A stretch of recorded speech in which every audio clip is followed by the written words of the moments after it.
na keinginan tamang surga, na keinginan tamang surga. Ku senang hati lako, cara ku senang hati lako mudum tak semengujud. Dia pun lakawa tentu juga. Yang penting lakawa nyampe dan nuwa takut salah ku kan tu. Bentuk nuwa tu sih mah bukan apa getat pah dakwah klamnya baru kumpul. Nyan baru betul rupanya di bunuh lakau. Nedingo pah dia beda nuwa. Pakai ban surah dia pemut lakau. Kadang-kadang lakau bertanya bejak medan. Yang berkon hantam coba untung lawitnya kecil dengan gaknya gebadah kecil di bawah medan. Pro medan gede baguan wek bak jalan tambu. Dia kekalan bajai kai gantungan pun cipto di bawah tambah bukan sapanya murahnya ngebak cikinan dari mana? Yo korek lama misalnya anda begitu. Muka pusat tu bajai cipto di bawah mana? Dua rumah berkelimah rumah cukup senang deh. Hanya ada cukup dah sapu. Penyempat nak oleh abang pelai medan. Bang kebukai rumah nak. Untuk billah inna lillah bajai ya. Bit ke situ riba. Sampai rupanya bajai ton 65. Tapi punya rumah caran hanya kepedah sapu. Bekun balaka ubah. Cukup lakak model.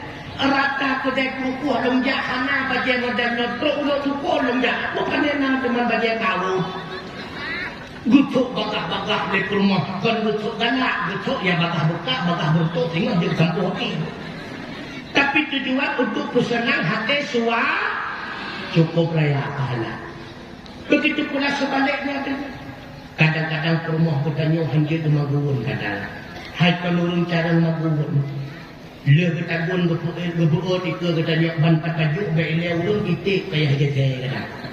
Katanya ni rumah tiban bang, oh cukup mangat makanan seluruh atas kalau utama warung hana makanan katanya menyana hana.